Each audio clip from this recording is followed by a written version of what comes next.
കത്തുന്ന സ്വീഡനും അഭയാർത്ഥികളും. ഏറ്റവും സന്തോഷമുള്ള മനുഷ്യരുടെ നാട് ഏതെന്ന ചോദ്യം പല ക്വിസ് പ്രോഗ്രാമുകളിലും നാം കേട്ടിട്ടുണ്ട്. ഉത്തരവും നമുക്ക് സുപരിചിതമാണ്, സ്വീഡൻ. പക്ഷേ കാര്യങ്ങൾ ഇന്ന് ആകെ മാറി മറിഞ്ഞിരിക്കുന്നു.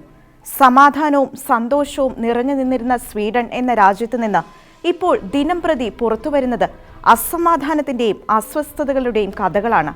കാരണം എന്തായിരിക്കും? സ്വീഡൻ മറ്റൊന്നും ചെയ്തില്ല.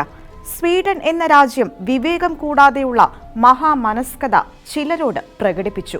അതുകൊണ്ട് എന്ത് സംഭവിച്ചു എന്നറിയണമോ? നമ്മൾ മലയാളത്തിൽ പറയുന്ന ശൈലിയിൽ പറഞ്ഞാൽ, വേലിയിൽ കിടന്ന പാമ്പിനെ എടുത്ത് തോളിലിട്ടു, ആ പാമ്പ് കടിച്ചു. അഭയാർത്ഥികൾ എന്ന പേരിൽ യൂറോപ്പിലേക്ക് കുടിയേറാൻ ശ്രമിച്ചവർ യഥാർത്ഥ അഭയാർത്ഥികൾ തന്നെയോ എന്ന ഒരു സ്കാനിംഗ് സ്വീഡൻ അന്ന് നടത്താതെ പോയി. പൊതുവെ യൂറോപ്യൻ ജനത വിശാല മനസ്കരും പരോപകാരികളും ആണ്.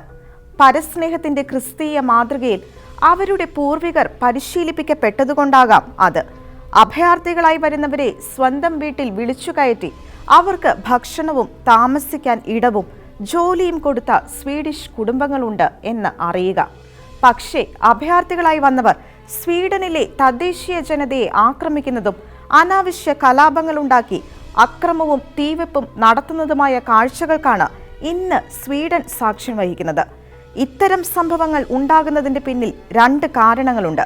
ഒന്ന്, അഭയാർത്ഥികൾ എന്ന വ്യാജേന മത തീവ്രവാദികളും സ്വീഡനിലേക്ക് കുടിയേറിയിട്ടുണ്ട്. അവർ അവിടെ എത്തിപ്പെട്ട് തങ്ങളുടെ പ്രാകൃത സംസ്കാരവും മതവിശ്വാസവും ഉന്നതമായ സംസ്കാരം പുലർത്തുന്ന സ്വീഡൻ ജനതയുടെ മേൽ അടിച്ചേൽപ്പിക്കാൻ ശ്രമിക്കുന്നു. അതിനുവേണ്ടി അവർ അക്രമങ്ങൾ പോലും ചെയ്യാൻ മുന്നിറങ്ങുന്നു.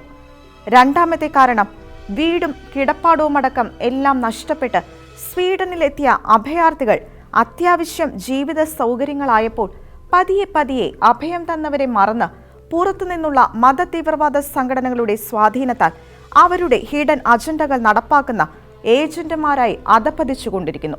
ചുരുക്കത്തിൽ, സന്തോഷത്തിലും സമാധാനത്തിലും കഴിഞ്ഞിരുന്ന സ്വീഡൻ, ലോകത്തിൽ ആഗോള ജീവിത നിലവാരത്തിൽ ഒന്നാമതായിരുന്ന സ്വീഡൻ, ഇന്ന് അസമാധാനത്തിന്റെയും അരക്ഷിതാവസ്ഥയുടെയും രാജ്യമായി മാറിക്കൊണ്ടിരിക്കുന്നു. അവിവേകത്തോടെ അഭയാർത്ഥികൾക്ക് വാതിൽ തുറന്നു കൊടുത്തതിന്റെ ദുരന്ത ഫലം.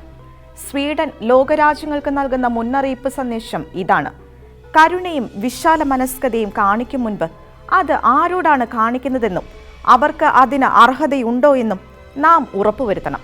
അല്ലെങ്കിൽ സ്വീഡനിൽ സംഭവിച്ചത് നാളെ എവിടെ വേണമെങ്കിലും ആവർത്തിക്കപ്പെടാം, നമ്മുടെ രാജ്യത്തിൽ പോലും.